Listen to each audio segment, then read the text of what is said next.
Good evening, and thank you for listening to Dark Thoughts of Hope. I'm your host, Teresa Foley. I just got back from the movies. I finally saw Wild Robot. I bawled my eyes out. It was such a great film.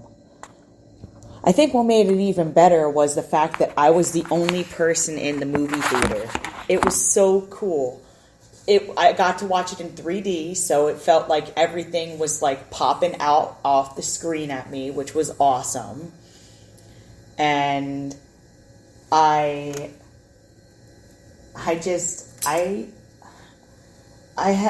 not seen a movie that inspired that much emotion from me in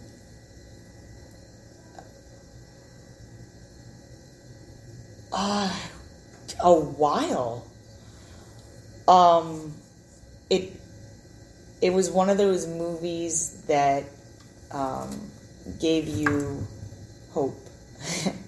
And at the end of the day, I think that's all we're all looking for, is a little smidgen of hope that everything is going to be all right.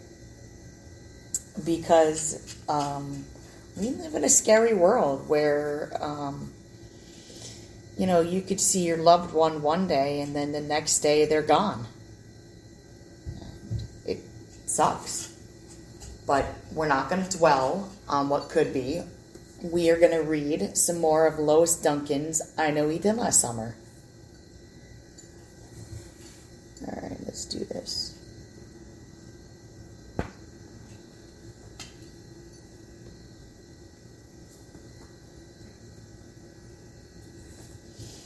Collie took her arm and steered her out to the car and deposited her in the front seat.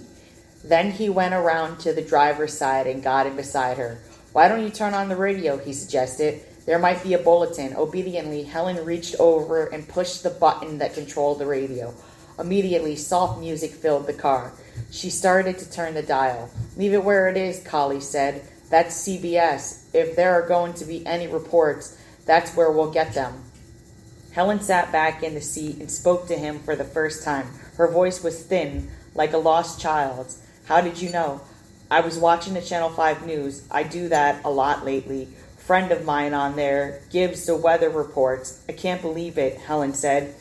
"Things like this just don't happen. Why would anybody shoot Barry?" "You tell me," Collie said. "You know the guy. I don't." "Is he the kind of person to have enemies?" "Oh no," Helen said promptly. "Barry's just wonderful. Everybody adores him. He was voted the most popular boy in our senior class in the yearbook. I'm the one the girls all hated because I was his steady. Maybe it was robbery. At the college kids don't carry a lot of money around with them." "Dope?" "Barry doesn't use it. Oh, he smokes a little grass now and then, but nothing hard." "You don't shoot somebody to get grass." Her voice was shaken. "I love him, Collie. He loves me too. Someday we're going to get married. When he gets out of college, or even before, I don't mind working." "Of course you don't. He thinks I'd mind. It's old-fashioned of him, isn't it? But nice. He thinks it wouldn't be right to marry somebody and have her work. He's just so marvelous. When I first met him, it was 2 years ago. He picked me up one day when I was walking home from school. He said I was pretty. He was right," Collie said. At the moment, the statement was not true. But this he discounted. He took his right hand from the wheel and reached over to give her an awkward pat on the shoulder. "You hang on now, okay? Going to pieces like you did back there in the studio won't help anything. You don't seem like the kind of girl who falls apart in an emergency." "I'm usually not," Helen said. "It's just that this is Barry." "Well, hang in there. We'll be at the hospital in a few minutes, and then you'll know more about what happened. Whatever it is, you take it square, okay?" Helen reached up to touch the hand on her shoulder. "You'll come in with me, won't you?" "Sure." They drove the rest of the way in silence, except for the music, which stopped at last when Collie turned the key in the ignition to shut the motor off.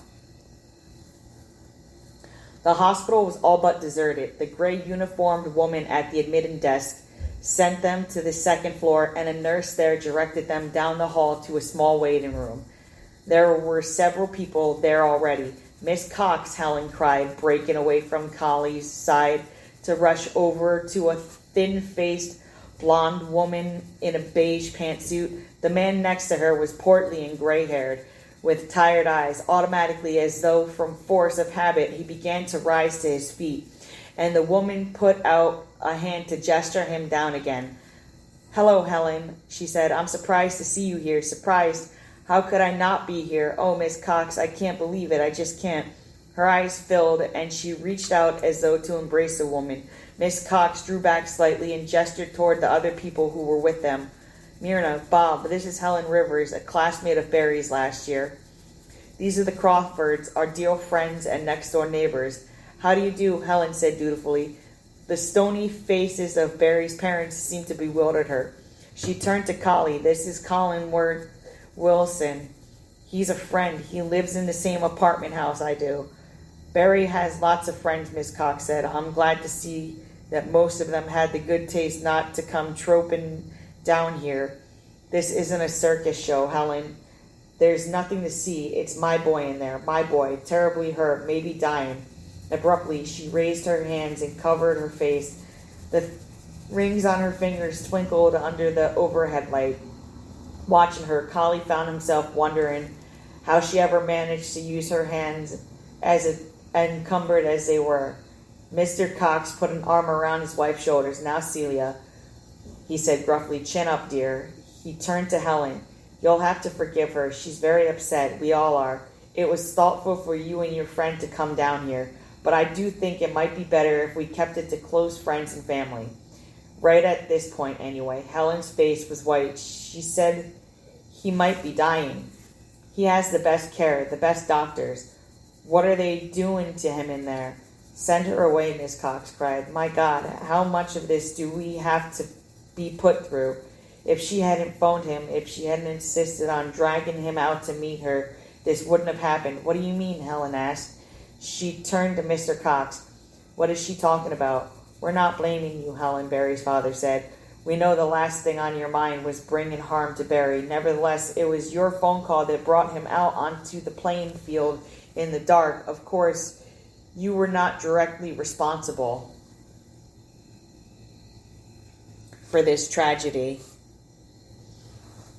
But if you had left him alone, let him stay home and study, which is what he should have been doing. But I didn't talk to him tonight," Helen said in confusion. "I called him once early this evening. I wanted to tell him something somebody had done, a thing on my door." She brought herself under control with an effort. "He was supposed to call me this weekend, he promised.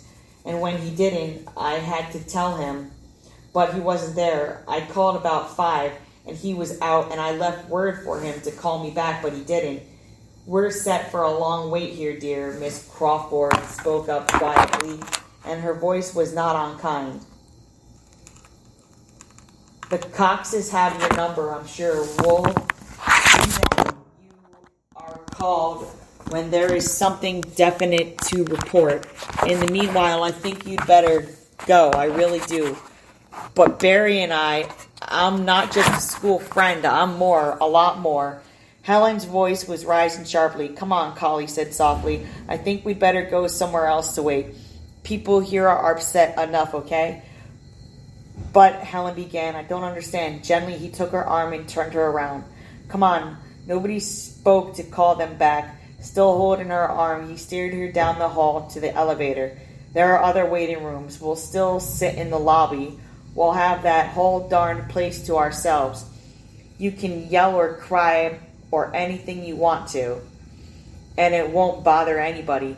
"I don't want to yell," Helen said. "I just want to wait here outside of surgery. This is where the news will come, and this is when there is any. I'm not just anybody, Collie. I'm Barry's girl. I'm the one he's going to marry someday." "Maybe so," Collie said, "but his mother doesn't seem to be in on the secret." He rang for the elevator, and as they rode down, he did not lose his hold on her arm. Julie James placed the receiver back on the hook and went into the living room. Mom, she said, somebody shot Barry Cox. Miss James, who was kneeling on the floor, cutting around a dress pattern, straightened up with a gasp. Why, Julie, how awful. Barry Cox, the boy who goes with Helen? That was Ray on the phone, Julie told him. He heard it on the radio. No, I guess he said it was his dad who heard it. It happened over at the U, on the athletic field. They don't know who did it. Her voice was flat and emotionless with shock. I was afraid there might be some trouble over there tonight, Miss James said. That Memorial Day fireworks display should never have been held on campus, not with student unrest the way it is today. The 6 o'clock news mentioned the fact that some of the students were gathering for a demonstration. But for them to have taken it this far, to have had one of your friends injured, why, it's just incredible. Is he badly hurt? Ray didn't know. He called the hospital and they wouldn't tell him anything. Julie dropped to her knees beside her mother. The dress on the floor was to be for her. It was pink. The bright material swam before her eyes. Do you think it was a demonstration? She asked. Do you really think it was that? Could somebody have had a gun at the demonstration? What other answer could there be? Her mother asked her. And that's the end of chapter 7. So I will read chapter 8 another day. I am going to go make myself some chocolate milk. You guys have a great night. God bless, and I love you.